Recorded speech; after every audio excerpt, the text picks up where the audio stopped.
আসসালামু আলাইকুম। রোদস cooking and blog থেকে আপনাদের স্বাগতম। আজকে আপনাদের সাথে ভর্তা করে দেখাবো, পটল ভর্তা। তো আমি পটলগুলোকে কেটে নিয়েছি। চলুন দেখি একদম সহজ ওয়েতে আপনাদের সাথে পটল ভর্তাটি করে দেখাবো। এখানে আমি একটা ফ্রাই প্যান বসিয়ে দিয়েছি। তো কেটে রেখেছিলাম যে পটলগুলোকে, এগুলো আমি ভালো করে ধুয়ে এখন আমি দিয়ে দিলাম ফ্রাই প্যানে। আমি খোসা সহই নিয়েছি, আপনারা চাইলে ছিলে নিতে পারেন। তো এখানে আমি সামান্য পরিমাণের পানি দিয়ে দিলাম পটলগুলো সিদ্ধ হওয়ার জন্য।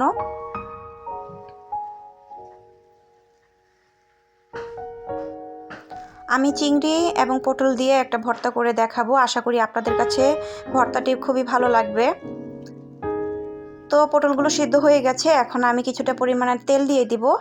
এখানে আমি সরিষার তেল ব্যবহার করেছি, আপনারা চাইলে সয়াবিন তেলও ব্যবহার করতে পারেন।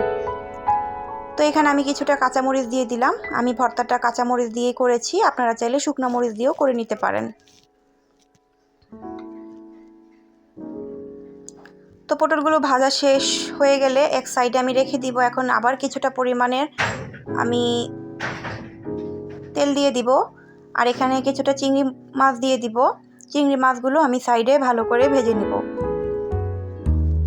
তারপরে চিংড়ি মাছগুলো ভাজা হয়ে গেলে একসাথে আমি নেড়েচেড়ে মিশিয়ে নিব।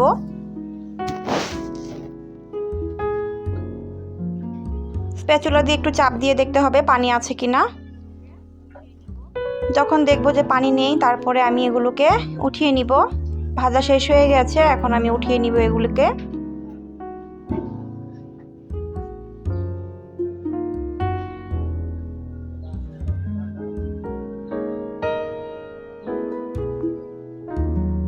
এই ফ্রাই প্যানে খানিকটা পরিমাণের তেল দিয়ে দিলাম। তারপরে কয়েক কোয়া রসুন আর 2টা পেঁয়াজ আমি ভালো করে ভেজে নিব, একদম কড়া করে ভাজবো না।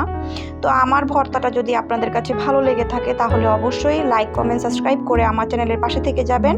আর নিত্য নতুন ভিডিও পেতে অবশ্যই চ্যানেলটাকে বেল আইকনটা অন করে রাখবেন, যাতে আমি ভিডিও ছাড়ার সাথে সাথে আপনাদের কাছে নোটিফিকেশন যেয়ে পৌঁছায়। তারপরে আমি কিছুটা পরিমাণের এখানে ধনিয়া পাতা দিয়ে দিলাম, কারণ কাঁচা ধনিয়া পাতা দিলে ভর্তাটায় পানি ছেড়ে দেয়। আমি পেঁয়াজের সাথে ভেজে নিলাম ধনিয়া পাতাগুলো। এখন আমার ভাজা শেষ, দেখেই বুঝতে পেরেছেন যে আমি কেমন করে ভেজেছি, একদম কড়া ভাজা দেইনি। তারপরে আমি এখানে ওগুলো ঠান্ডা হয়ে যাওয়ার পরে মরিচগুলোকে আমি বেটে নিব। আর ভর্তা মানেই শিলপাটায় ভর্তা। বাটা হয়ে গেলে এখানে আমি পেঁয়াজ, এখানে চিংড়ি মাছ আর পটলগুলোকে আগে আমি বেটে নিব।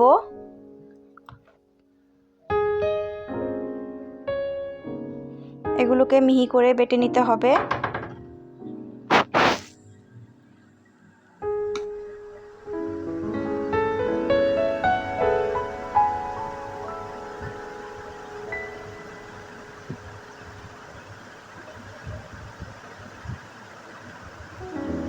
এই পটল আর চিংড়ির ভর্তাটা দুর্দান্ত হয়, আপনারা একবার হলেও বাসায় ট্রাই করে দেখবেন।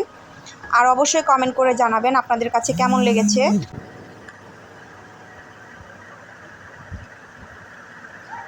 তারপরে বাটা হয়ে গেলে আমি এখানে রসুন, পেঁয়াজ আর ধনিয়া পাতাগুলো বেটে নেব। আমি কাঁচা পেঁয়াজ দেই না, কারণ কাঁচা পেঁয়াজ দিলে ভর্তাটা তাড়াতাড়ি নষ্ট হয়ে যায়। আর একটু ভেজে পেঁয়াজ দিলে ভর্তাটা ভালো থাকে। আর একটু আস্তে আস্তে করে আমি পেঁয়াজগুলোকে আস্তে আস্তেই রাখবো,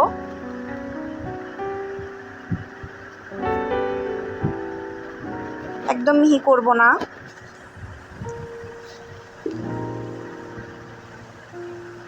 তো এর মধ্যে আমার ভর্তাটা করা শেষ।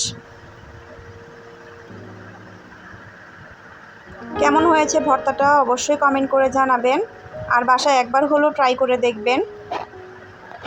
আজকের ভিডিওটা এ পর্যন্তই। সবাই ভালো থাকবেন, সুস্থ থাকবেন।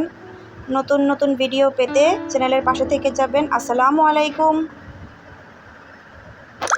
আল্লাহ হাফেজ।